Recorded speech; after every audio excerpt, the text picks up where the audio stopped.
We know you love us, but the information on our podcast is provided for educational and entertainment purposes only. It is not intended as a substitute for professional advice of any kind. If you or anyone you know needs professional help, please seek mental health services. Welcome to the Date Podcast, the show for anyone navigating the dating and relationship world. We interview celebrities, talk pop news, discuss dating do's and don'ts, and debate relationship topics. We are available on iTunes, Google Play, Spotify, or wherever you get your podcasts. Please subscribe and review if you like what you hear. Check out our website, datepodcast.com, for more information. Follow us on Facebook, Instagram, and Twitter. Now, let's get on with the show.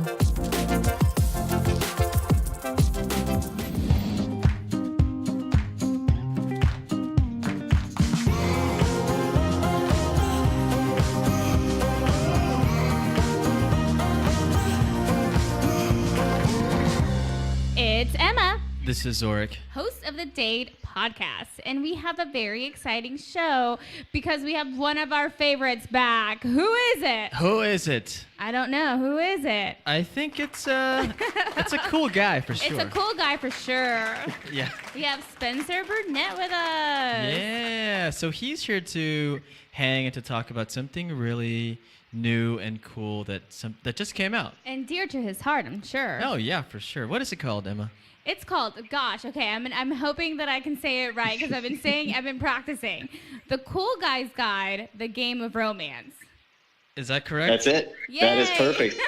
She gets it right. Okay, cool. So we'll talk to Spencer about his book and what he's been doing and what he's been up to lately. Yep. But first, Emma, don't you have something to talk about? Yes, I do. I always have stuff to talk about. Yeah. I like talking. Okay, So I'm going to start talking now. Okay.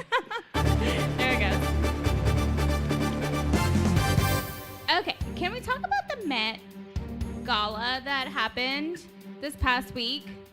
Like, I was living for these outfits. So basically what happens is that Anna Wintour picks on a few celebrities, and it's like, all right, you guys are going to, like, host this event with me, and then we're all going to dress up based on a theme.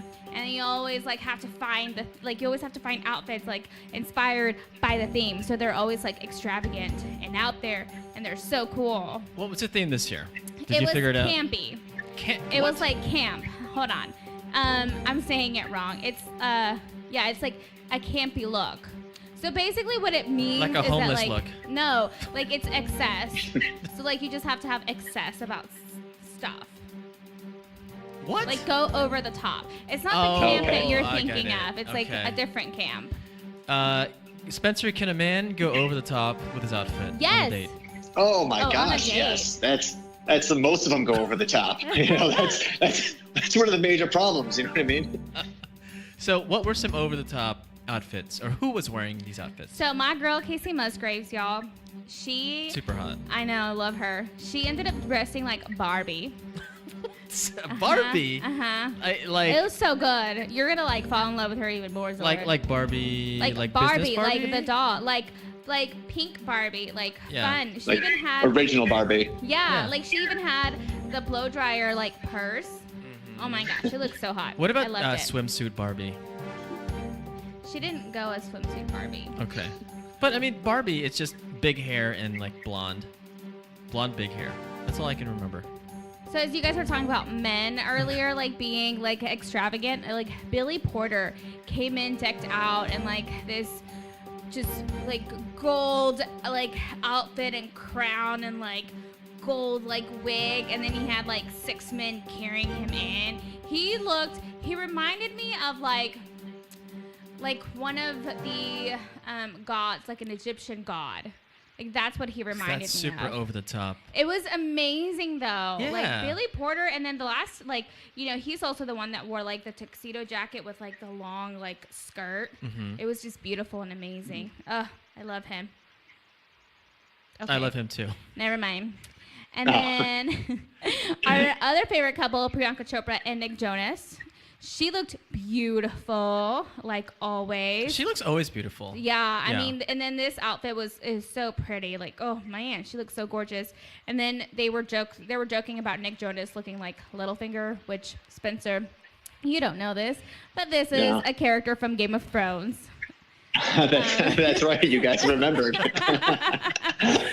And his sister-in-law, Sophie Turner, was there too. So they were quipping about the characters. Anyways, it was a lot of fun. Oh my gosh, the last thing. Oh my gosh, I have to talk about Jared Leto. Jared Leto carried like a paper mache like copy of his head with him throughout the whole night. That too. is super over the top. That's Right? like almost morbid. It looked just like him too. I was like, oh Yeah. my gosh, what is this, Jared Leto? Yeah, what was the point of that? His was mini over me. the- it was campy. It's camp. Yeah. It's camp. There you go. I have a funny story about Jared Leto actually. Yes. So I would go to Edgefest when I was younger, which is like this super, like, big rock festival that bunch we of get bands. here. And he was playing with, 30 Seconds to Mars. And so he was, like, running from the big stage to this little stage. And then he went from, like, big stage, little stage to the bleachers. And I was in the pit. And that just happened to be, like, by the fence that he decided to jump. And when he jumped, my sister and I were there. He jumped and then fell. Oh, faceplant. No, like on his butt. Oh. And my sister and I just like looked at him and we didn't know. We were like in shock because we were both like, Jared Leto just like fell in front of us. Like, Yeah. what do we do? So we just stared at him and he stared at us, like gave us like a weird, like, why aren't you helping me look? And like we just kept staring at him like, I don't know what to do. But how far were you from this from Jared Leto? I was like from here to the door. Like 5 feet. You Yeah. couldn't help the man out. Oh wow. I froze. I froze. Yeah, I can see that. Did you freeze or get a little hot and heavy? No, my sister and I both froze, and we were just like, what do we do? Like, what do we do at this point? Yeah, you should have gone in for I the was like, I kill. could have like helped Jared Leto and been his best friend. Instead, I just Yeah. stared at him. Yeah. If I don't know, Katy Perry did that, I would be all up in there and be like, oh my gosh, let me help you up. I mean, geez. I mean, that could be my in, right, Spencer? Oh yeah, that's. Yeah. I mean, damsel in distress or a Leto in distress. I mean, that is a perfect in. And in fact, the only person that I saw who from that event was Katy Perry. And did she dress up like a hamburger? She dressed up as a hamburger at the after party. At the actual like, event, she dressed up like a chandelier.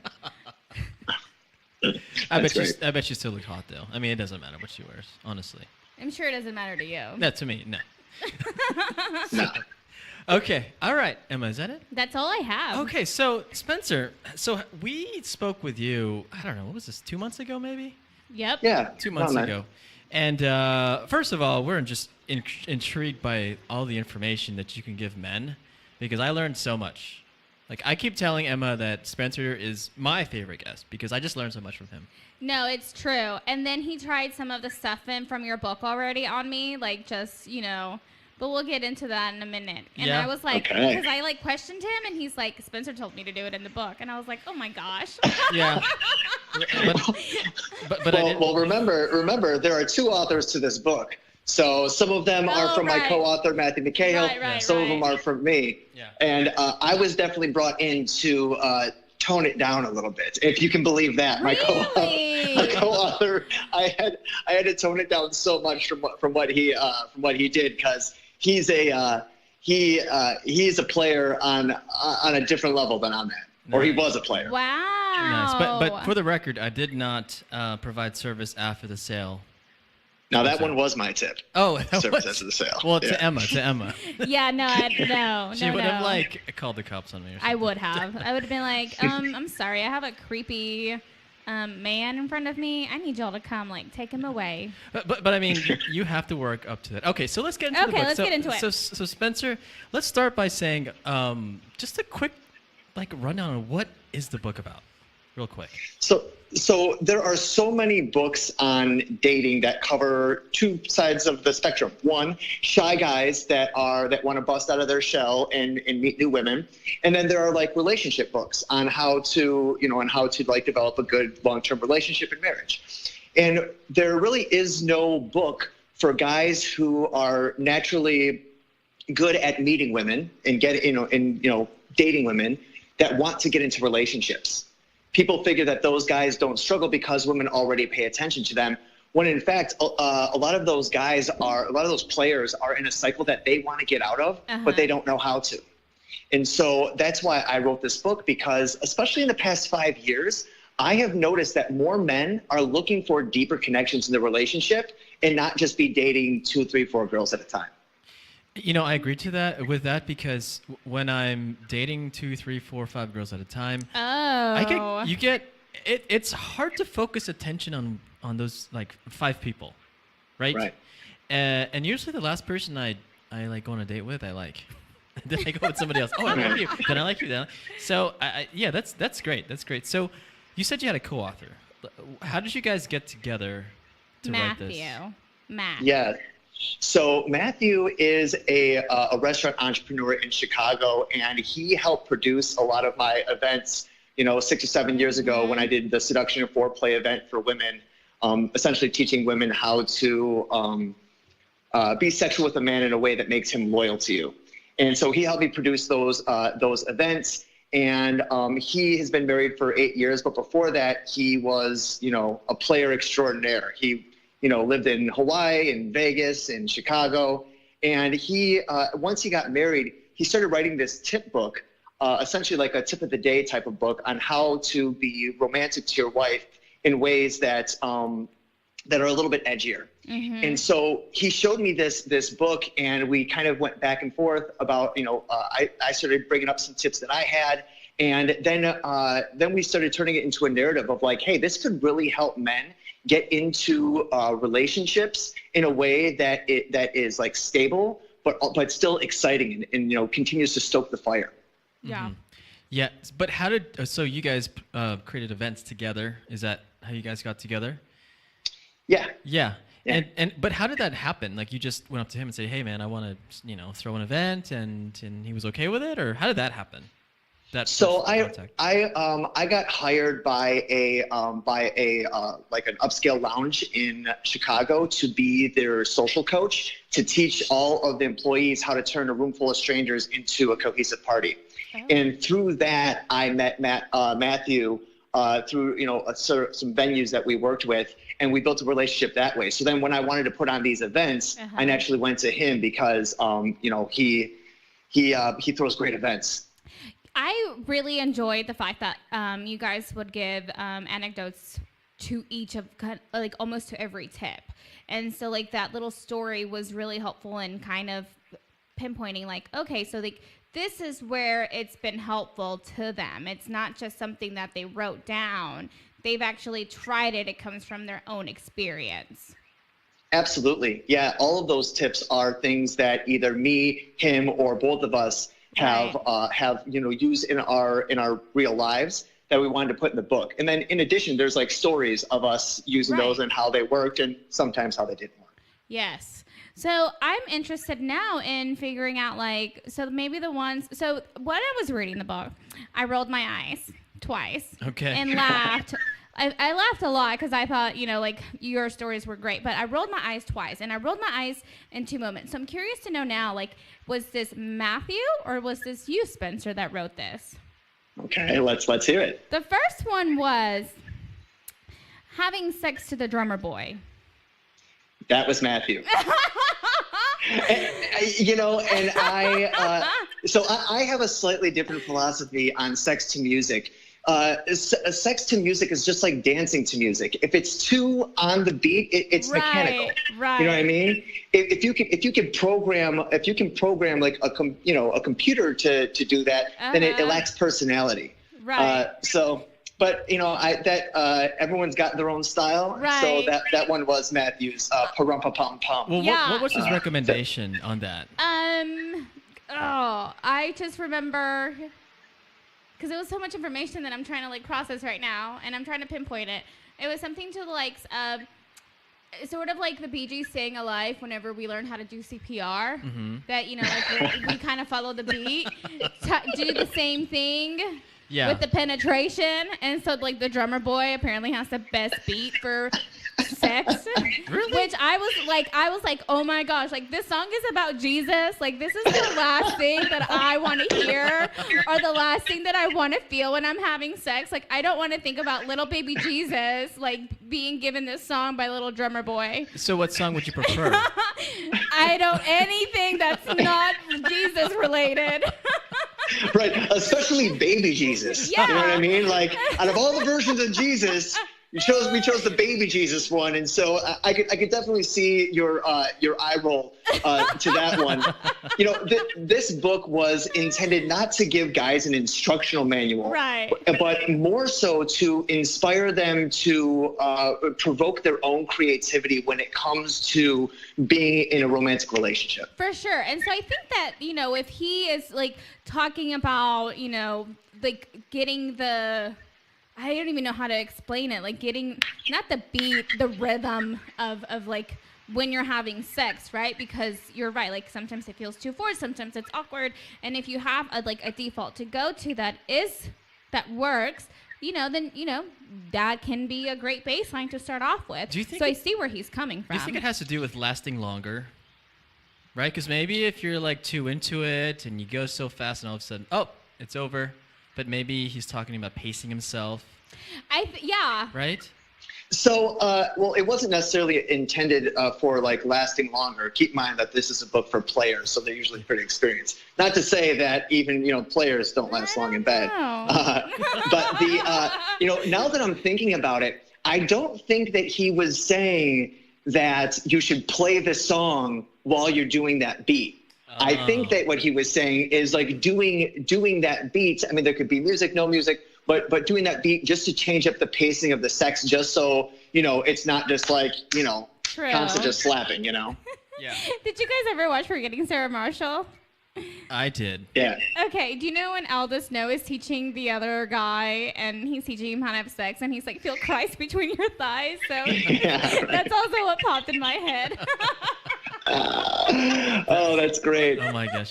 What's the other instance? And I was actually talking to one of my coworkers today, she's married, and so she's like, I need to get that book for my husband and me. And I was like, yep. And I was like, here's my two that I'm gonna tell him that I was like, what? And here's the second one. And she agreed with me. The making a home porno. Ah, yes, that one was definitely mine. Look, can you talk more about that, Spencer? Well, okay, so again, each one of these is an idea that may or may not be for you. So some people aren't into that. Some people are into covers on, lights off type of sex. Right. And if that's what you dig, then fantastic. But there is something really charming, or it can be charming, about a home porno with you and your girl. It's fun, it's creative. I've been into video editing since I was 12 years old, so I love creating just like really creative movies, and that's one of my creative outlets. And so I incorporate my love life in that creative outlet to spice up the relationship. Now you got to make sure that you prime this the right way, because naturally when women hear that you want to shoot a porno, all she's thinking about is like, oh, I know he's going to show his friends, or worse, he's going to upload it to and it's going to get in the wrong hands. Mm-hmm. Word. And the key is like with my girlfriend, like she was not into that to start. And so again, I kind of talked her through it and let her know that, one, I'm not going to show this to anyone you don't want me to show it to. And so you've got to have that trust. And two, like this is for fun, and it's also to like make her look beautiful. And so after we tried it once and I kind of showed her what I was talking about, and she felt like really like honored and celebrated and sexy watching it. Well, then it gained some momentum, and soon enough, I'm putting GoPros on my ceiling fan, spinning it around. Oh my gosh. Oh, geez. That's really cool. So what happens to the video after? Do you guys watch it together? And what do you guys do? So we have a bunch of different like creative ideas that we continue to make. So they're not just like, hey, we're having sex, let's turn on the camera. I mean, sometimes, but other times it's unique scenarios, or I don't want to get into too much detail. But yeah, give me all the ideas. Yes, I need more. So yeah, we watch them together, and just like you would any other like home movie. Every once in a while, you sit down and you start watching them. And how much better is it to masturbate to your own pornography than it is to some other pornography? Like I don't watch other porn. I only watch my own. You know what I mean? That sounds because super hot. It's actually. only my woman that I want to fantasize about. Yeah, but it's better. It's better than me watching porn on a website I than don't watching. have issues with men watching porn, so I'm I'm a okay. little indifferent about it. Well, it's I've not said for this everyone. before. Yeah, it's I'm you got to do you. Yeah. As long as you're not doing anything that's illegal, I don't care. Gotcha. That's also the past sex therapist in me, though. Consent's important. That's what you need. Mm-hmm. Right. So Spencer, I know there's 5 phases of your book. I think most of our listeners are in the first phase. I would say 95%. Right? Setting the spark. Yeah, or just dating in general. Just that first part.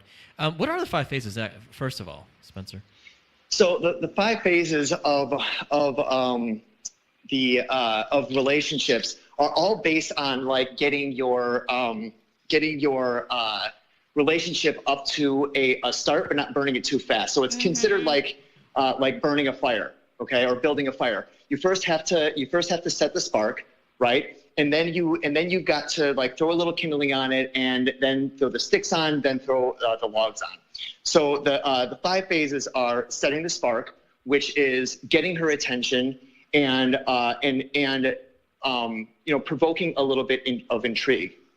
And then the next one is standing out from the crowd. So if this is a high value woman, and she's been single for a while, most likely she has a number of potential suitors that are pursuing her. And in that, you need to make sure that you stand out amongst those guys, because every guy is going to say the same basic things. Oh, I'll treat you right. Oh, I'll never do you wrong. Mm-hmm. We're selling right we now. swear on this I show? understand everything about you. Blah, blah, Right. blah. Right. So there's got to be something that sets you apart. So next is going from casual to committed.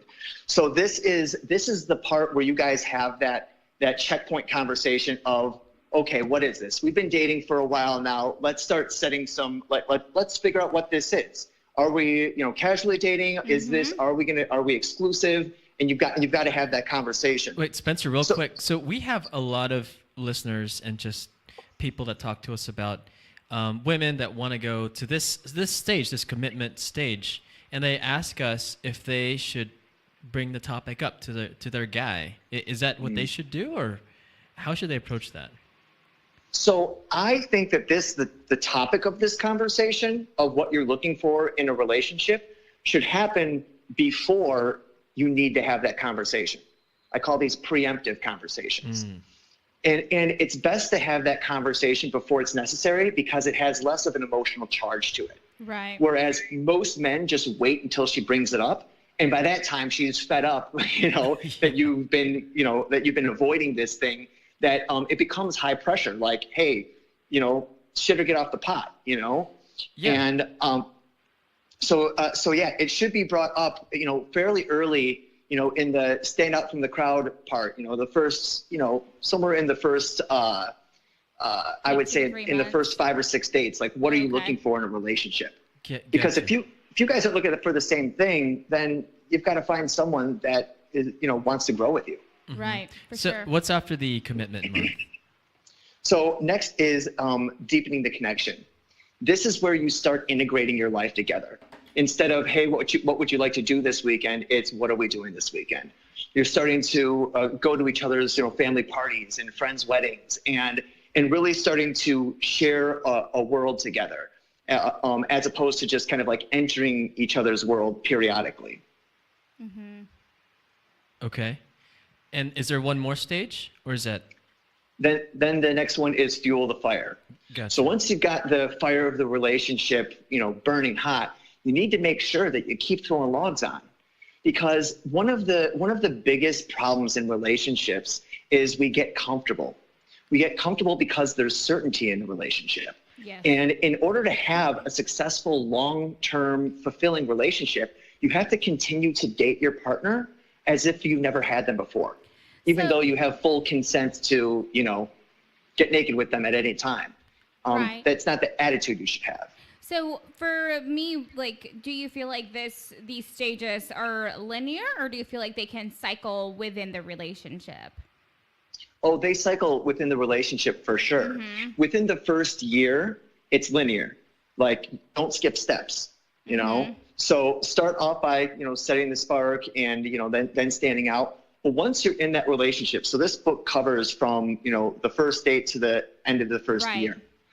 After that, you need to keep implementing, these kind of tips and philosophies in a dynamic way to keep the fire going in your relationship. Yeah. So one of the things that your video points out is the 5-minute video call on Instagram. So that's what Zorric did to me last night. He called me from Instagram, and I didn't know, I missed a call, and then I looked at it later, and then I was like, video chat, and he's like, from Spencer's book. I was just I was testing it out. But on that 5-minute video call, I feel like that's brilliant because no one freaking does video, first of all. And all we like to do today is text because it's less risk. If she says no or doesn't respond, then so be it. But to show your face to somebody, I feel like that shows balls, right? Yes. Yeah, I completely agree. And that in the past couple of years of my coaching, that has been a game changer for a lot of guys. Because again, that's the thing that gets you to stand out from the crowd. Every other guy is texting you like, hey, what's up? Whereas if I'm courting a girl and things are starting to move, I'm going to hit her up on, FaceTime. I'm going to hit her up on Instagram, whatever it is, and just say hello for a few minutes. We so often allow technology to create wider gaps in our communication, but if you use it right, it can actually be a more personal thing. For sure. And I think this video call definitely does that. And not only does it create bridge that gap, I think it also just creates that other level of intimacy and trust, and it adds the belongingness, because now it makes me feel like, wow, this, this person that I'm dating, this guy I'm dating cares about me so much. He's giving me a call in between whatever. I'm also picking up, even though I'm busy at work, because I want to see him and he wants to see me. Yeah. Yeah. Go ahead. No, just a quick question. So what was the theory about scarcity in making these calls? So what do you mean by scarcity? Because there's a part in the first part of the book where it's just say you only have a couple minutes to talk, because you don't want to make it seem like I have all day to talk to you, right? To make it seem like I'm busy. Sure. I'm more so don't make it scarce. But so making it scarce, I only got a couple minutes to talk when in fact you have an hour to talk. I'm not a fan of lying to create this, emotion inside of a woman. That's more so saying I legitimately have 5 minutes because I'm working all day, and I wanted to take those 5 minutes to reach out to you and just connect. Was this your tip, Spencer? Yes. Okay. This was. Yeah, I like this tip, and I also like.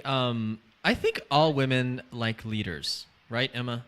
It's true. As much as I joke, Zorric has a sound for me, and I hate it so much. Don't dare play it. But I do like to be in charge. I like to to be the leader. However, there are times whenever the guys that I've dated take charge, and I'm just like, ooh, yes, I actually really like this because I don't have to worry about it anymore. Yeah. And if I trust a person, then I know that I don't have to worry about it unless I have to, and I like that. Yeah. And what's terrible, Spencer, is most men don't plan dates. And I hear you. We hear this all the time from listeners. They didn't know where to take me. It was just this back and forth conversation about what do you like to eat, what do you like, just stuff like that. But I just like you say in the book, I mean, it says you plan the hour date, and I think that's freaking crucial because it's the first date most of the time. And you got to look like you have your shit together. And we're also in Dallas. There's a lot of stuff that we have in this area. And even, if they're in Fort Worth, just down the street, not really. There's a bunch of stuff that you can do. Yeah. And we recently had this guest on. Her name is Michelle. And she says she's from San Francisco, but she moved to Dallas. And she says that the guys here are chivalrous.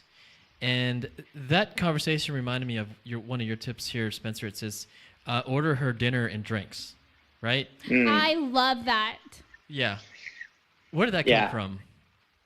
You know, that is a classic chivalrous act, right? It's as classic, or even, you know, it's as classic as opening up a door. So this is, so like when you're sitting at dinner, you guys are discussing, you know, what you'd like to eat. Hey, what looks good on the menu for you? And, you know, she wants the lobster or the crab or the linguine, whatever it is.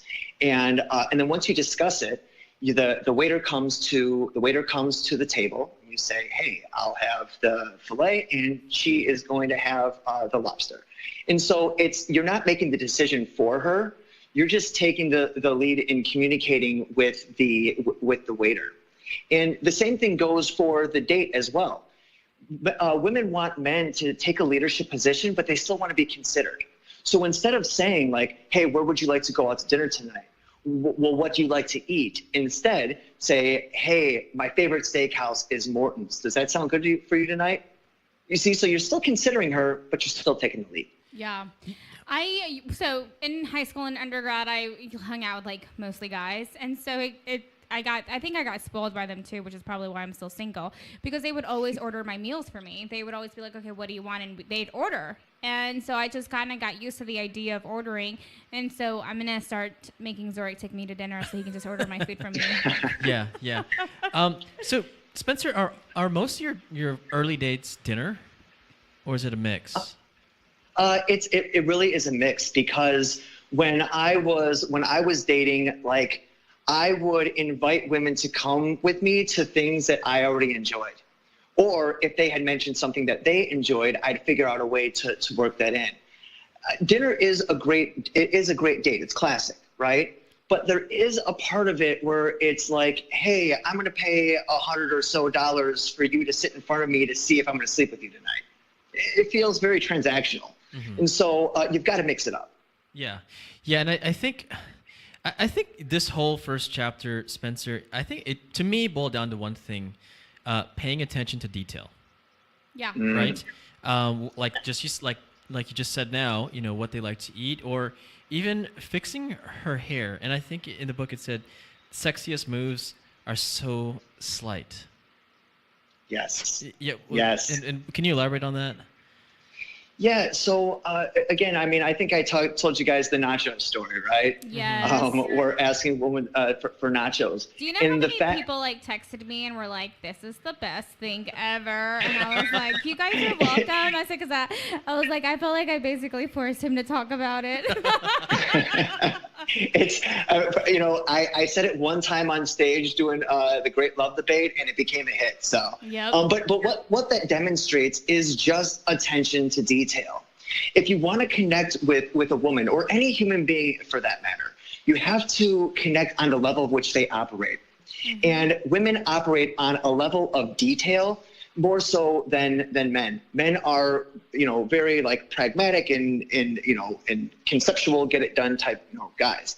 Whereas again, women are more in tune with the art of life, and that's what the detail is about. And you know, one of the things that we talk about in the book, which is one of the key points, I believe, is taking notes on your girl. Okay. Oh, that's so good. When I first started dating my girlfriend, when she would say the name of her mom, the name of her brothers, the name of her uncle, I'd write that stuff down so I would know. When she would talk about her favorite ice cream, her favorite movie, her favorite TV show, I'd write it down so I could know. So when she came over to my house, and I was like, "Hey, do you just wanna like kick it on a Sunday and relax?" And she's like, "Yeah, sure." I'm like, "You wanna go watch some TV?" And she's like, "Yeah." And I'm like, "How about we watch some New Girl?" And she's like, "Oh my gosh, I love that." Well, that's because I remembered. Nice. And so we tend to take notes on the things that we deem to be important. And so if she matters to you, you want to remember all the little things, because you know that's what makes life interesting. How do you make sure she doesn't find it and is like, "What is this?" Full transparency. You know what I mean? I'd be like, I take notes on the little things that you say, because as guys, we forget those type of things, and I don't want to. Gosh, I want to okay, remember the Spencer. little nuances. All right. Yeah, I mean, I got Spencer it. Spencer is not carrying a freaking notebook around. Obviously, he's It's using not like Zorric right now. he's using the note application on his iPhone, or So, but I think the level of interest for me in a woman is the level I will kind of is equal to the means I'll go through as far as like taking notes and doing these things, right? Because you're not going to do the same thing for every woman, right? Right. I mean, and I guess in theory, is like I think it does depend on like how interested you are in this woman. Yeah. Yeah, for sure. And the thing is, if you aren't into her enough to want to remember those details, right, then go find yourself a new girl. You know, this is about getting into a relationship. And so often guys will date just to keep ourselves busy until the right one shows up. And that's a big mistake that guys make. Like if you're truly looking to meet your person, once you know it's not her, you got to let it go. Well, so we talk a lot about values, Spencer, here, and like figuring that out. Is that part of your kind of philosophy, figuring out what you were looking for in life, or all that? Absolutely. I mean, every human has key values that they're willing to stand for, or even willing to die for. And you've got to make sure in a relationship that's going to last, you don't have to have everything in common, but you do have to have those top values in common. Right. And so again, if you want to have kids and she doesn't, and that's one of your top values, she's got to go. And I actually just talked about this. I talked about this in Great Day SA, the morning show that I did this morning. And I've actually dated a couple women that on paper are just absolutely perfect. I mean, utter unicorns. But there is a level to like my spirituality that is a bit out there. And so if she isn't attuned to like personal development, growth, and spirituality, even if she's perfect on paper and gorgeous and fun and motivated, that's such a key value to me that I just can't do it. And so, I had to let those relationships go because that is, one of my top values. Yeah. So, because you brought up a point in the book too, I'm assuming it's you, correct me if I'm wrong, about like meditating together. Yeah. Yes. That was you, right? Yes. That okay. So for you, like, how do you feel that has enhanced your relationships or current relationship? So, I mean, there's a number of ways to meditate. Right. The traditional way where, you're sitting in silence with your eyes closed, that's one form of meditation. But me and my girlfriend do our morning projections of like who we want to be in that day. And then evening reflections of like, how did we show up today? Did it look like the way we projected it to be? And that has utterly changed my relationship. It is, we're just so much more connected. We're so much more interdependent rather than codependent because we're developing ourselves at the beginning and the end of the day. And we also do, breathing meditations. There's certain breathing meditations that you can do that make you feel like you're on ecstasy. And when you incorporate like that deep connection and that physical feeling into your sex life, it takes it to a whole nother level. So how do you bring up that topic to someone you're dating? Like, how does that work?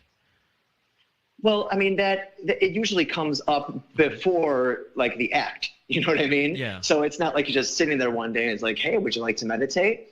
As you get to know someone, you get to know their practices and the things that are of value to them. And so, when she's like, what did you do today? It's like, well, I woke up, I had a few clients, I did my midday meditation. And so I'm working it into the conversation just as I'm sharing my day-to-day life.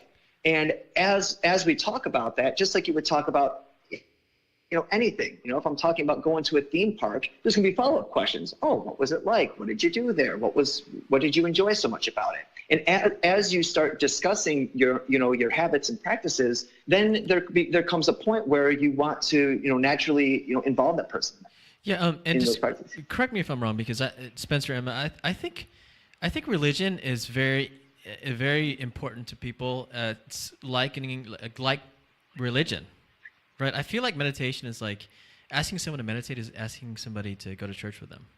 Do you guys agree with that? Yeah. Yeah, because I mean, prayer is nothing. Prayer is nothing but meditation with the word God and God at the beginning, or dear Heavenly Father at the beginning, and Amen at the end. I guess because I teach all it the to same kids stuff. all day that I'm like, no, because I teach it every day. Like I can, like I mean, I can see that in the relationship aspect, but I'm also like kind of applying just general world. Yeah, because I feel like meditation to Spencer, that's in his core. That's who you are, right? And people in Texas, religion, that's kind of who they are, and that's at their core too. Yeah. But I think that's great. And also there's some like mental things. Isn't there like pheromones or some endorphins that kind of give off whenever you meditate together or do something physical? Spencer, is that right? Well, Spencer, that's up to you because I just teach it to kids. And I'm just teaching basics. So when you are in silence, okay, and the reason that prayer and meditation is in silence, sitting still with your eyes closed and your head down, is what you're doing is you're shutting off all of the external sensories of your body so you can hear your mind and your soul. And so when you guys are doing that together, you're able to eliminate all those distractions and tune into each other. So whether it's pheromones being released, on a physiological level, or it's just like your minds and your hearts getting into harmony, there definitely is a bond that is created through that. Yeah, I think so too. And it's also similar to, I hear working out is great if you work out with your partner. It's a good thing with the pheromones and all the endorphins that come out, right, Emma? I'm looking at you. I'm the wrong person to ask to work out with their partner. Like I complain the whole time. Like, no, he's gonna be like, shut up. Like, we're done. I'm leaving you forever. Bye. I think it's gonna be the best thing for my future relationship to not work out with the person. Yeah, and I think also one thing here you mentioned in the book is I actually mentioned this to my girlfriend. Massage her head. Where did that come from? I love that. I love my head being touched. So I was like, yes, okay, whoever created this one. Was this you too, Spencer? I think that one was actually Matthew. Although I am a full fan of massaging my girlfriend's head. She has a beautiful head of hair, and the the massaging of the head it's in pure service. Okay, so there is another tip in there, which is massage her butt, right? Yeah. Mm-hmm. And that one, that one has sexual undertones to it, or overtones to it. But when you're massaging her head, it is a pure act of care that isn't really a sexual thing. Right. And you've got to let her know, like on not just on a sexual romantic level, but just on a human level, that you love her, and that you're there to care for her. And so sometimes it's removing the sexuality that makes it special. Yes, because I mean, do you guys remember like your moms like combing your hair or brushing your hair growing up? They didn't brush our hair, probably. Not mine. Spencer? No, my mom had me brush her hair and would pay me 50 cents to do it. Funny. No, that was always like one of my favorite things to have done was like whenever my mom or my grandma or my sister would want to like do my hair, and I loved it because it's just so soothing. Mm-hmm. And even to this day, my sister will sometimes be like, "Can you play with my hair?" And so it's a very innocent thing. Non-sexual. Right, it's very non-sexual, just very like pure and simple. And it just goes a long way because we all crave, as much as like love language is like not everyone's physical touch, but that is still very important. Mm-hmm. Because I mean, think about like, we need physical touch. We need to know, we need that pure, simple, just like touch and love. Yeah. Yeah. So Spencer, a lot of men, especially me, I have issues standing out from the crowd. So what are the main takeaways from that chapter? It's about being creative in the way that you demonstrate who you are and what value you bring to the table. So that because that's really what it is. When I ask guys, why you? It's one of the most important questions I ask. Why you? There's 4 billion dudes on this planet. Mm-hmm. Why should any woman choose you? And you need to be able to answer that question before you actually can demonstrate, who you are. And so the natural example that I give, like, I love food, and I'm a great storyteller, and I pay attention to detail. So those are characteristics of me that I demonstrate to show that I'm different, and so that's really what it is. Like, every human being has a unique value that they bring to the world, and finding the right partner is, finding someone that you really jive with. And so if you're just doing the standard things, hey, we'll go out on Friday, we'll go out for drinks, go out for dinner, maybe a concert, like you're running the same track as the other guys. And so you got to figure out a way to do it a little bit differently. I gave a tip on Facebook Live this morning where it's like, instead of sending flowers to your girlfriend, by, calling a flower shop or something like that, what I do is I'll be talking to my girlfriend on the phone, and I'll call Uber Eats, and I'll have dessert sent to her house. Oh, and so good. Yes. So it's like, yes, some men send flowers, but I'll be on the phone with her, like, hey, can you check the door? And she's like, what? Because I could tell where the car's at, right? Mm-hmm. And then all of a sudden, knock, knock, knock, at 9:00 at night, and then someone's bringing her dessert that 20 minutes earlier she was saying, oh my gosh, I could go for some chocolate ice cream, and then boom, it pops up. Like, that shows that I'm a good listener. I'm a good listener. You're so I give a shit. Yeah, but I think most of us. I mean, I do pay attention to detail, but we're all different. Like, I'm not Spencer. Spencer, you're not me. So I guess what you're saying here is just you gotta dig deep and figure out who you are, right? Yeah. But that's such a broad thing to do. Like, how does one start to figure out? Self-actualization. Yeah, but that's like therapist terms. But like, what practically, Spencer? How can men do that? Just sit down and just start writing about what themselves, and then figure that out that way, or? Yeah, I set aside time every single day to, like I said, in the morning, to journal who I want to be, and at the end of the day, reflect on who I was. And through that self reflection, you start to see the things that you did great that day. You start to see the flaws that you have. And when you're just living the same thing every single day, life gets boring. When you pay attention to it, it gets really boring. And this is why a lot of men avoid, like, self-actualization and reflection, is because if you were to take a look, you'd realize that you're not really paying attention to your behaviors.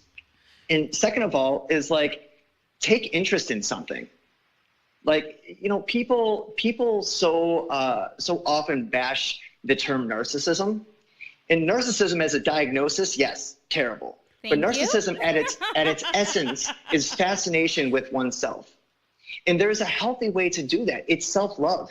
And so if you're not fascinated by, like, your own humor and your own character, your own creativity and abilities, like, that's what sparks all of the amazing things you create in life. It's like fascination with the gifts that God's given you. Mm-hmm. Do you guys remember the Disney movie Hercules? No.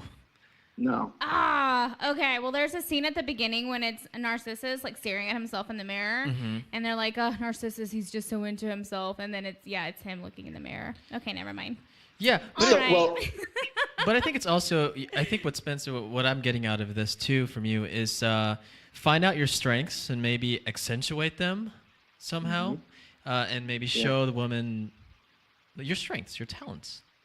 Like, for example, right? Yeah, go ahead.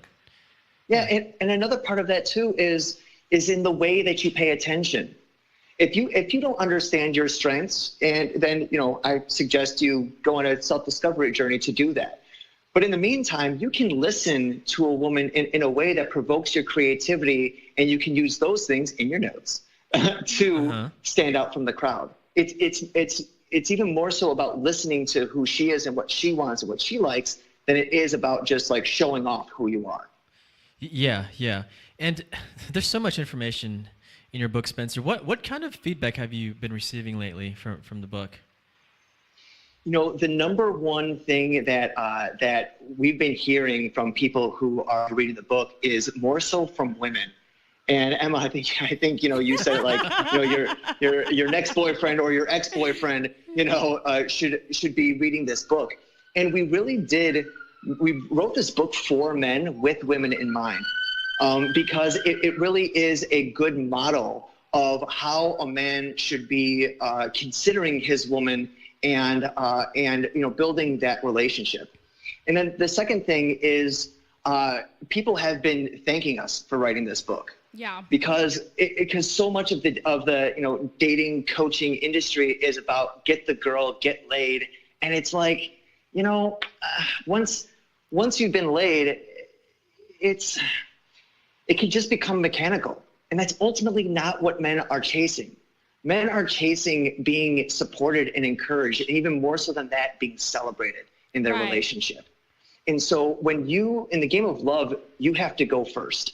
And that's what I share with men. Love is a game of I'll go first. And when you do that, you can build a relationship where you feel celebrated. Oh, that's wow. That's really good. And I gotta say, so I've read a lot of dating books in my beautiful life. Okay, this by far has been one of my favorite ones, and it's sort of like, it went against the grain of a lot of like the books that I have read, and so. What do you mean by that? So, because it's allowing the man to take the lead. And there are times when it's like I'm reading a book and it's like, well, if the man like doesn't let you be empowered, then like, why do you need to be with him, right? And so just kind of like reaffirms that. I get angry a lot when I'm reading dating books. Mm-hmm. I didn't get angry this time, which was, I was like, because again, like I read so many, like, and it was good. It was a good thing that I didn't get angry. It just rolled my eyes. Yeah, and I think dating is coming into the forefront because of dating apps and because of all these different things. And I think Spencer, I think men, we should download Tinder and Bumble and buy your book, right? Because go ahead. No, finish your thought. No, I was just gonna say it's a guide because I was single for I was in a relationship for 4 years, single for a year, and then started dating. And I didn't know what the hell to do. I was just like swimming in a sea, and I didn't know how to date. If I would have known how to take notes, maybe I would have stayed with some of the women that kind of slipped through my fingers. But all of this information is just golden. No, yeah, I loved the book so much, and like I said, I was recommending it to like coworkers today, and I was like, you guys got to get this book. Like it's out now. Like go get it and read it with your husband or read it with your boyfriend because I thought it was just like. It's helpful to like get that guy's perspective, and at the same time, it's still like, for me, it just felt very supportive and reaffirming of all the things that like I had been doing already in certain relationships, and it was kind of like, yeah, this is why like some of my relationships failed. Yeah. So anything else, Spencer, to sum up the book? Like I said, ultimately. Even the biggest players, out there, they're looking for a connection. That's why they're going out and seeking the validation through sex with multiple women. We're all chasing this feeling of being celebrated, of feeling like the man, of feeling like, you're king, right? And so many guys that are naturally good with women, when they struggle or they get burned in a relationship, they just turn to their old player ways so they can have that feeling.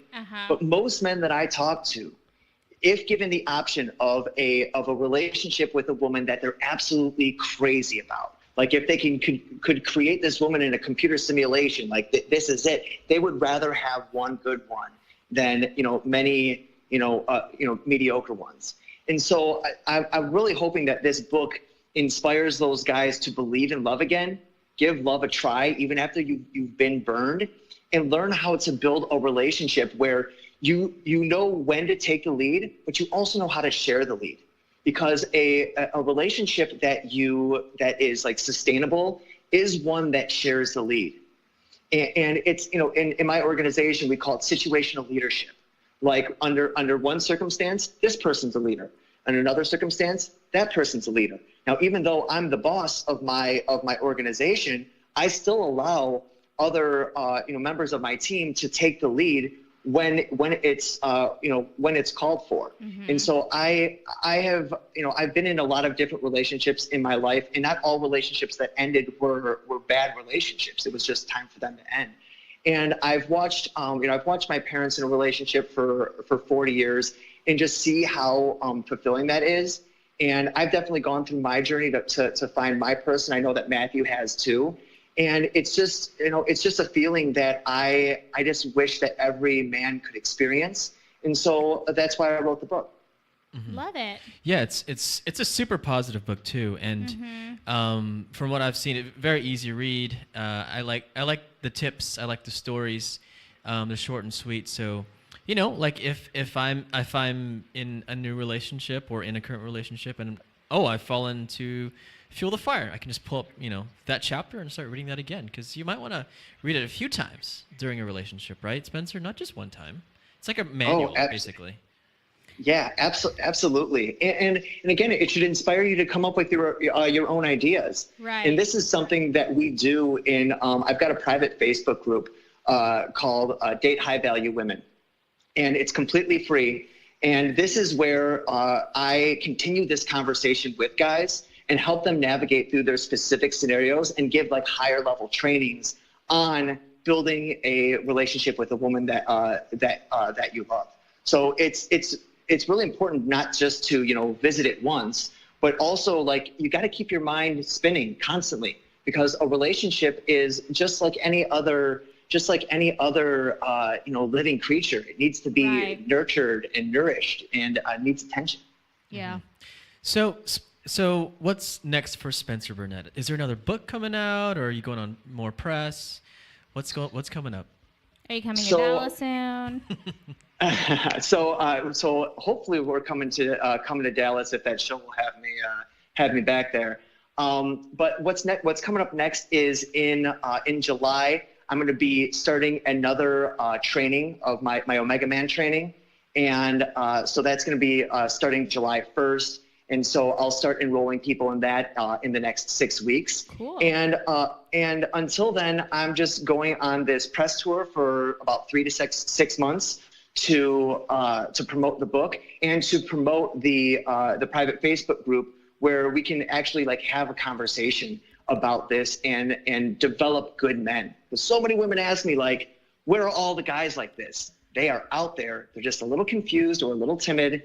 And so that is what the private Facebook community is all about, is like us all developing as men, as I develop myself as a man, because the journey's never over. Beautiful. And I know all of the timid, shy guys. So there's a lot of us, Spencer, that you need to work on. A ton of us.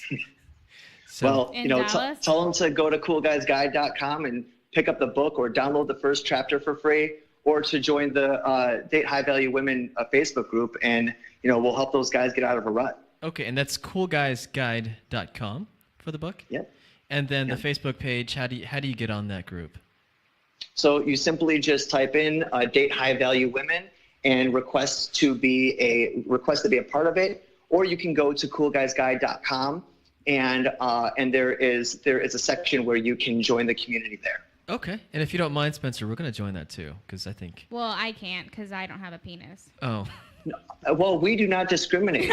So women are absolutely allowed in the private Facebook group, and I'll tell you why. Because one, women can add a whole lot to the conversation, and two, I want to demonstrate that I can give guys advice, and we can have a conversation that's completely transparent.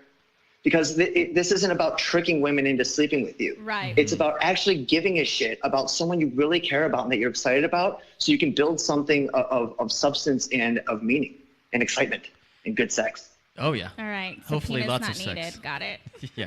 No, but I think, Spencer, your book's great. And every time, the second time we've had you on, like, my notes are for my own purposes, not for the show, just personal purposes. So yeah, you're just a wealth of knowledge, man. Thanks a lot for coming. Yeah, no, for sure. I feel like I need to like tab everything, and then somehow, like, if I get in a relationship, just like leave it there. And just like hint. So that is so perfect. I can't wait for Matthew to listen to this, because that was like his vision from the beginning, is women buying the books for their boyfriends and just like leaving it on the coffee table in hopes that he picks it up. Perfect. Yeah, that's exactly what I was like. I'm not in a relationship yet, and when I am in the future, this is gonna be just laying around. Yeah, there you go. So, All right, Spencer. Anything else you got before we go? No, actually, one last thing is, when qualifying the right person for your life, it's not about finding the person that is the best fit, because the best fit now might not be the best fit a year from now, because as humans, we're constantly evolving and changing. The person to build a long-lasting relationship is someone that fits, that you can grow with. And that means someone that you guys learn to allow your monsters to dance gracefully. And so it's more so about how you struggle than it is on how you love, because ultimately that is the highest level of love, is struggling gracefully together. Yeah, but that's so deep. That's great. But Spencer, how do you find the person for the future, not for right now? Like how do you know that? Well, that's why we suggest that you wait a year, because it takes a year for people to fully feel free to be themselves. It's easy to fake it for 6 months. Yeah, right? for sure. True. Good. Great. So take your time. Even no matter how excited you are, and no matter how much you both feel like, oh my gosh, this is the one. If she's the one, then you've got all the time in the world. So don't rush it. Yeah. Oh my That's so gosh, I'm in my feelings right now. I need to stop. Oh my gosh, I have so many questions for every time Spencer says something. I have questions and more questions. So on that, Spencer. So we just had a couple of friends of ours that just got engaged, and how long were they together? A year? Less than a year. Wait, So which couple friend? the couple friend we saw during 420. Anyways, so I think they were dating for Oh a year. yeah. Do you talk in any of your, I guess, in any of your training about when to get engaged or when you know she's the one? So we didn't go over that in the book of like when you know that she's the one. That is a separate book, in and of itself. Mm-hmm. Now, I did a podcast with a couple that got married late into their 40s and 50s, and they had both never been married before, and they got engaged after 6 months or 9 months. You can do that, but just understand that the less due diligence that you do in your relationship, the higher the risk. Doesn't mean it can't work. It just means that you're running a higher risk. So you've got to make sure that you guys are both on the same page, and that you guys have seen each other through some level of hardship, because that's when who you are truly shows up. I mean, who isn't easy to love when everything's going great, right? Mm-hmm. Right. It's finding someone that you can love even when you hit rock bottom. Yeah, we have a lot of couples that are just newly dating, and they're like, "It's so great. We haven't fought yet." I'm like, "Well, wait till that happens, because that's when you can really tell when you're going through adversity if that person's the one for you, right?" Absolutely. Yeah, if whoever can put up with my Latin crap, we're good. Okay. Well, I was going to say, sorry to interrupt, but that is, I love Latina women. They're my favorite. My girlfriend is 100% Honduran, and I mean 100%. If you know what I mean. We're right next So- to I'm Salvadorian, so we're right next to each other. So yes, I am. Yes. Yep, I get it. We are one and the same. Yeah. I love it. Yeah. All right, Spencer. I swear we can spend I know. hours with you. But one more time, where can everyone find you? You guys can find the book at coolguysguide.com. You can download the first chapter just to get a taste, just the tip, at the very beginning of that website.